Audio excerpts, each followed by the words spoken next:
May I now invite Professor Kwok-Yung, the Henry Ford Professor in Infectious Diseases, the Chair of Infectious Diseases, and the Co-Director, State Key Laboratory of Emerging Infectious Diseases of the University of Hong Kong, the Chief of Service, Department of Microbiology of the Queen Mary Hospital, and a founding member of the Hong Kong Academy of Sciences, the Future Science Prize 2021 Life Science Prize Laureate, to come on stage to deliver his keynote speech. The title is Tackling Emerging Infections from SARS-03 to COVID-19. Professor Yuen, please.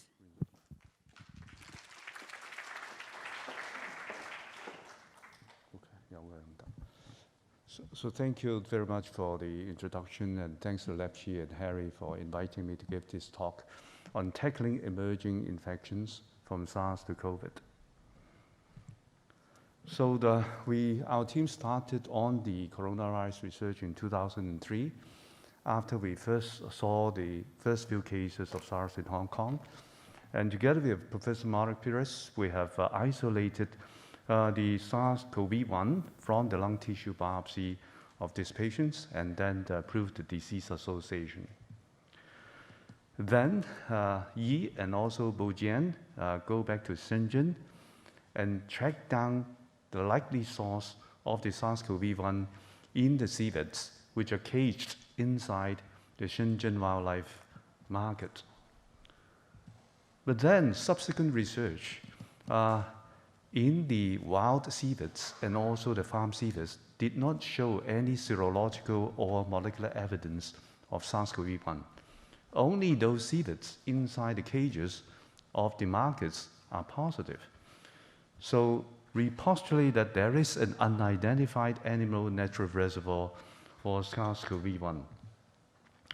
Now, 2 years later, we found that actually there's a bat SARS-related coronavirus in the Chinese horseshoe bat, the Rhinolophus senicus, which is subsequently confirmed by another group led by Professor Lin Fa Wang. And it's interesting to see that up to 39% of this interesting small flying mammal, actually their anal swabs are positive. So 39% is actually very high for carrying this SARS-related coronavirus in bats. And then in 2007, we make this prediction. The presence of a large reservoir of SARS-CoV-like viruses in horseshoe bats, together with the culture of eating exotic mammals in southern China, is a time bomb. The possibility of the reemergence of SARS or other novel viruses from animals, and therefore the need for preparedness, should not be ignored. So that is in 2007. And that conclusion formed the basis of our virus surveillance program. So throughout the last 15 years, we have found more than 60 novel viruses in animals, with more than 30 of them being novel coronaviruses. But we did not realize the full public health significance of these new viruses until many years later, and especially in terms of the implication of the bat coronavirus HKU4 and 5, the bat SARS-related coronavirus, and also the porcine coronavirus HKU15. So in the year 2012, in the Middle East, there is a new disease coming, and they call it the Middle East Respiratory Syndrome, and that is caused by, subsequently called MERS-CoV. In a summary, the author said that the closest known relative are the bat coronavirus HKU4 and 5, which we first found in the year 2006. And then in early 2020, we identified the first family cluster of SARS-CoV-2 pneumonia at the Hong Kong U Shenzhen Hospital. And as you can see on the phylogenetic tree, this SARS-CoV-2 is actually closely clustering with the bat SARS-related coronaviruses that we and others found previously. And then in 2021, in this Nature paper, 3 children in Haiti are independently infected by a porcine Delta coronavirus. And you can see that on the phylogenetic tree actually is quite related to the porcine coronavirus HKU15 that we found in the year 2012. Now, all these outbreaks teaches us something, that the emerging infections, 75% are coming from animals. Sorry that this map is deleted because it was said to be not acceptable online, so we have to delete it. And I just want to illustrate to you that in the Pearl River Delta, in the year 1999, Hong Kong is affected by the influenza A, H5N1, or we call the avian flu. And then in 2003, the Pearl River Delta area, in Guangdong especially, are initially affected by SARS-CoV-1, which then spread all over mainland and then also overseas. And in 2013, the avian influenza H7N9 started at Shanghai area around the Yangtze River Delta, which subsequently all spread all over the place, basically. And then, of course, we now know that the SARS-CoV-2, which might have originated in other parts of the world, was introduced into Wuhan, which is a rapidly flourishing central traffic hub of the mainland. Now that tells us the importance of a standing animal and human surveillance program for novel viruses. But remember that many of these surveillance programs only identify the virus genome. It is very difficult to culture the virus, especially from the animals. And that's why we are now developing bat intestinal organoids, or enteroids, which may maximize our chance of growing these animal viruses, especially in bats, but we can make other animal organoids to do the same. And the prediction of the potential to jump species barrier is even more difficult. So we also make human intestinal organoids and airway organoids especially, and see whether the animal viruses that we culture from, say, for example, bat enteroids, can infect the human airway organoids and assess the potential of interspecies jumping from animal to human. Now, we must thank Professor Hans Clevers, who teach us the organoid technology. So what we did is to get the normal lung tissue around lung cancer patients, the cancer of our lung cancer patients who donate the normal lung tissue to us. And then Jane harvested the adult stem cells from this lung tissue, put them in what we call the airway organoid medium and expand it, and then put them in the proximal differentiation medium, which makes this cystic organoid much more compact. And by say 16, you can see that the amount of ciliated cells has markedly increased when compared with those in the airway organoid medium, and also much less amount of club cells. But no matter what, all four types of human airway cells are present, including also the goblet cells and also the basal cells. Now, it's very important to understand that ordinary cell culture only contains one cell type, whereas organisms contain all four cell types. And different viruses have different affinity or tropism for different cell types in the airway. So we need to have a very good organoid to have all the epithelial cell types present. So just to show you that this is here airway organoid with all the bidding cilia, which are moving the central amount of cell debris and also mucin in a unidirectional manner, and that is at high power, showing the amount of cilia that are beating. And recently, we make this two-dimensional instead of three-dimensional nasal airway organoid. You can see that the number of ciliated cells constitute around 60 to 70% of the cells, which basically simulates the airway situation. And remember that it is easier to infect this 2D airway organoid with viruses than using the 3D organoid, which needs some degree of shearing.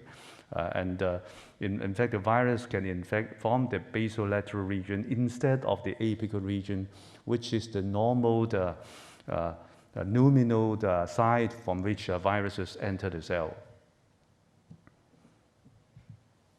Okay, so this is the 12-well plate for baking the 3D airway organoid, and you can see that this is an organoid droplet in the Matrigel. And what we did is we dissociate this organoid in a single cell and then seed it on these 24 transwell inserts with what we call the air-liquid interface. Now, so this single cell deposit here would grow, and then you can just see the video showing that the ciliae are beating, and then we can easily infect them by putting viruses over them.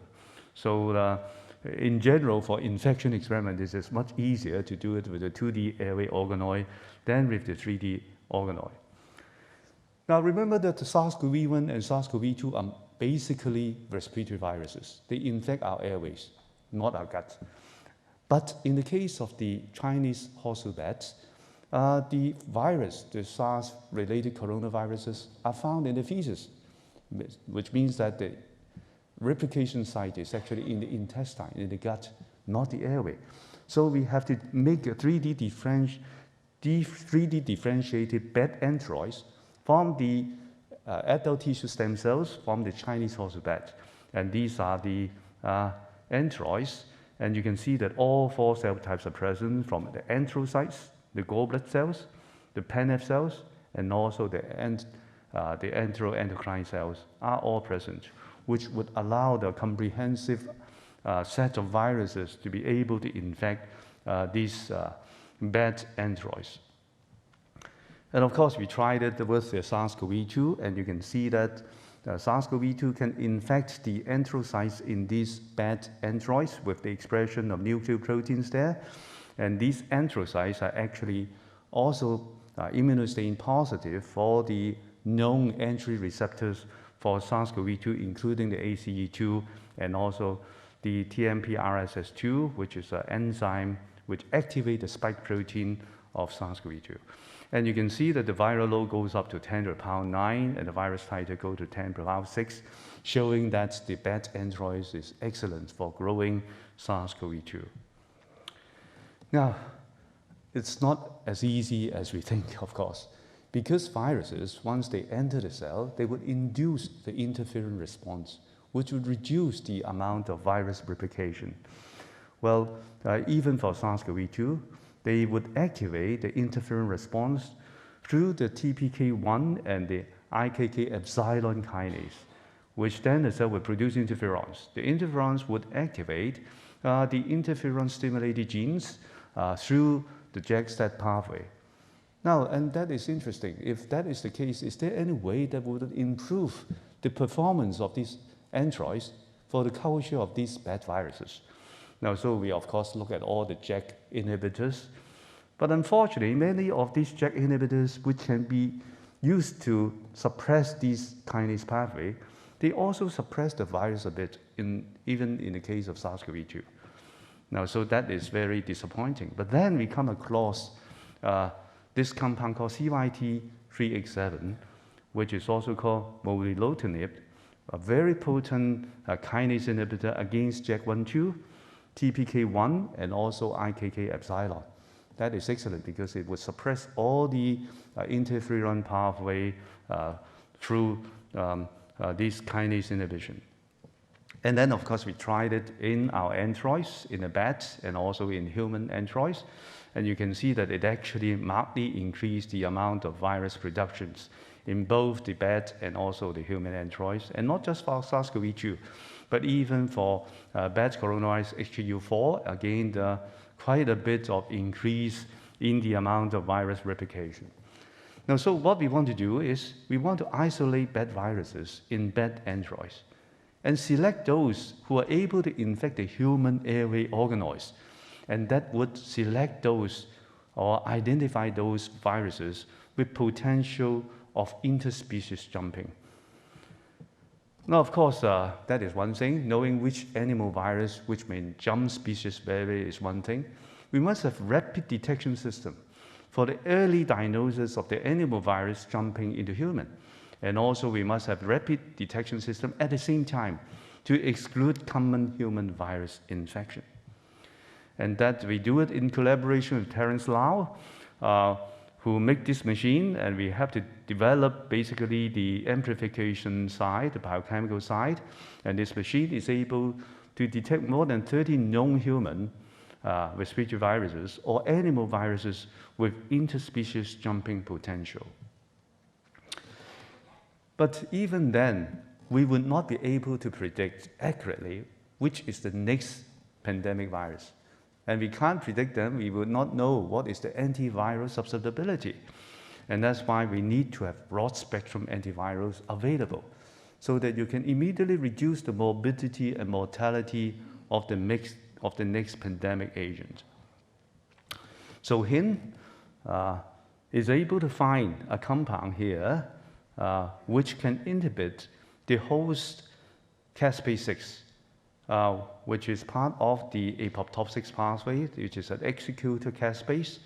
And this caspase-6 is being exploited by many viruses, coronaviruses, to degrade the nucleocapsid protein of the virus into fragments, which can bind to interferon regulatory 3, so that it can no longer enter the nucleus and therefore cannot activate the interferon pathway. Now, fortunately, this caspase-6 is being used by all coronaviruses, including some animal coronaviruses, so that it would be a very ideal broad-spectrum anti-coronavirus agent. And then Xiaofeng, again, identified another compound called ACA, which can block the pathogenic viruses from exploiting a host traffic protein called AP2M1, so that it can no longer be used to traffic the virus to various organelles, say inside the nucleus for influenza virus, or to endoplasmic reticulum to transcribe its proteins.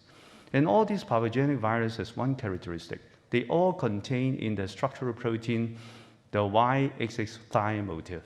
And you can see that influenza virus have it, Wuhan viruses have it, even HIV have it, flaviviruses such as dengue viruses, all the coronaviruses, the enteroviruses such as EV71 and even adenovirus have this peculiar YXX thigh motif in the structural protein, which allow them to exploit the host traffic protein AP2M1 to complete their viral replication cycle. So finally, what we need is a universal vaccine platform which could be tailored to make vaccine readily during the next pandemic. And Honglin used the reverse genetics technology, delete the virulent gene of influenza virus, the NS1, and then replace it with another protein fragment, the SARS-CoV-2 spike receptor binding domain, so that this vaccine can be used to protect influenza and also COVID-19 at the same time. So we immunized the hamsters with this dual mucosal vaccine and then challenge it with the wild-type Omicron virus. And you can see that both in the lung and the nasal turbinate, there is no virus titer at all. So it actually achieved sterilizing immunity. More importantly, this mucosal vaccine grow much better at 33 degrees Celsius, which is our nasopharyngeal temperature, and much worse, 4 log lower at high temperature, which means that it doesn't replicate in the lung very well. Now, so we now have this intranasal spray mucosal vaccine ready, and a company is willing to take it to the market, and they make our first generation COVID-19 vaccine on the influenza vector, and then produce it and send it to Hong Kong and also test it in the mainland for phase 1/2 clinical trial. In Hong Kong here, we show that it is safe, and then they do a phase 3 clinical trial. The data was just released, and they have over 3,000 volunteers taking this vaccine, show reasonable protection in the unvaccinated and very good protection in the vaccinated or infected. Vaccinated means intramuscular injection with the inactivated whole viral vaccine by Sinopharm or Sinovac. So at this stage in time, we are quite confident that this is likely to be a non-injection intranasal vaccine, which would become what we call the next wave vaccine. So nobody wants to have injection every 6 months or 1 year, and people are much more willing to receive an intranasal mucosal vaccine. In summary, tackling emerging infections would require animal surveillance for novel viruses, so that we know what are the potential intruders. We need animal intestinal airway organoids and human airway organoids technology so that we can maximize the chance of isolating the novel animal coronaviruses and predict their potential for interspecies jumping. We need rapid multiplex nucleic acid amplification detection system using microfluidic technology for the early diagnosis of intrusion in our human population. And of course, we need broad-spectrum antiviral agents so that early treatment can be used to reduce morbidity and mortality. And finally, we need mucosal vaccine platform to prevent the infection and the entry site, the airway, and to reduce virus shedding so as to reduce the risk of a pandemic. So thanks to all my past and present collaborators and also the funding agencies. Thank you very much for your kind attention. Thank you, Professor Yuen. Please be seated.